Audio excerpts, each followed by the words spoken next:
Welcome to Let's Talk with Teresa Ann. Oh my gosh, to say that I am excited is an understatement because I just got to interview Alisa and Chrissy. This is going to be a 3-part series. This is part 1 of our interview that we got to do together. But before we go any further, I just have to share with you that we have not seen each other in person since 1992. We feel like we've seen each other because in 2009, we actually reconnected in the blog world when I had, and I still have, triumphantVictoriousReminders.com. And so Alisa is the author of a blog called faithimagine.com, or her website. And she is amazing. She's a Christian author who loves God with everything. And her twin sister, Chrissy, is an amazing woman of God as well. She's a psychotherapist, and they're just incredible. They're using their talents and their treasures for the glory of God. So with that said, you have got to be a part of this 3-part series, and here is part 1.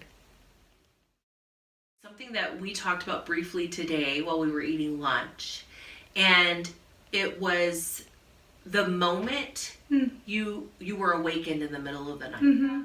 It was about 13 years ago where I was sleeping and I was completely woken up with a sick feeling in my stomach, and something was very wrong. Mm-hmm. So the first thing you do as a new mom, check your baby. So I checked my baby. He's about 9 months and he was fine.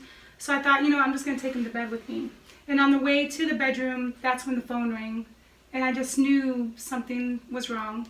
And it was when her husband was telling me that she was in a car accident. She was being haloed to San Antonio. They actually had to use the jaws of life to get her out. Wow. Mm-hmm. And did this happen in the middle of the night?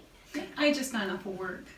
So when I was driving home, like at midnight or something like that. Yeah. So, yeah. Wow. Do you remember what happened? Thank God I don't remember any of it. Okay. It was miserable. It was miserable. Okay. So. And so from that moment, you get the phone call. Mm-hmm.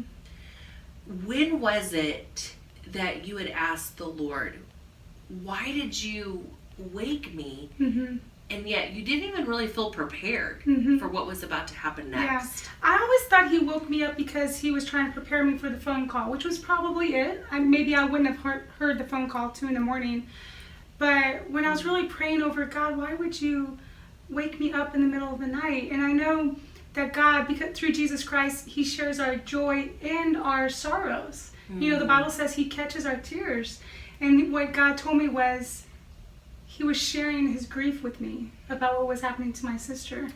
And so just that we have a God through Jesus Christ that shares our grief, shares our joy. He's not just a God in the distance. His feet were on this earth, and he knows what we've gone through. The Bible says that he has experienced all of our sin, because he took it on his back. Yes. And so he knows what we're going through. It's not like we have a God who doesn't know. We have a God who created us, and he knows what we're going through.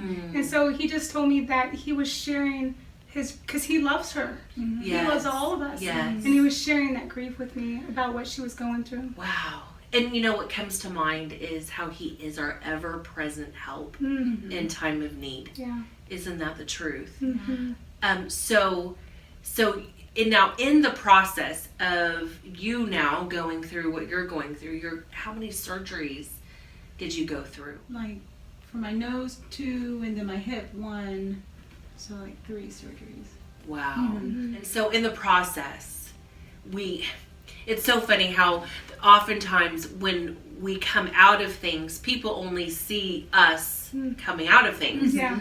They don't understand that within all of what looks so glamorous and wonderful, there was some stuff that we had to go through, and that you got to see a side of God that you never probably would have seen him as. Yeah. So now you write this book, God Makes Lemonade. And I wrote, it's a compilation, so I wrote one of the short stories. It's how God makes lemonade out of our lemons. Okay. And so mine was one of probably like 30 chosen for this book. So it was pretty special. Wow. And for me, the main thing that was very special for me, because at the time she was going through this, I had a young baby, so I couldn't go into the room with her barely. I couldn't stay the night with her. I couldn't help her. I couldn't do anything that I would normally do as someone who loves someone, to help them. And so I remember telling God, I felt like I was totally gypped. I didn't get to help her at all through that season. And so he allowed me to write the story, because that's something I can do. I can write. And so I wrote this story to kind of just commemorate what she went through. And then it was published, and so I was able to say, here, at least I could do what God has gifted me to do. I wasn't able to be, the nurse or the doctor or, anything, but I could at least write for you. And so it was his little thing saying, here's what you can do for her. Yeah.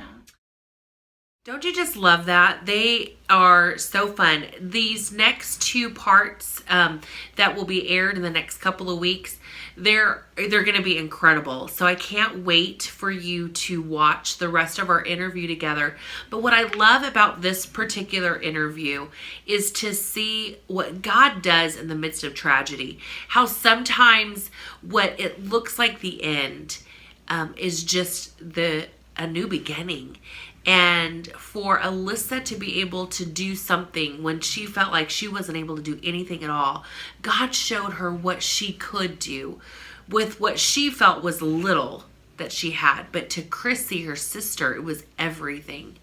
So thank you so much for joining us on part 1 of our part 3 series. And remember, this show is about bold inspiration, revealing God's goodness.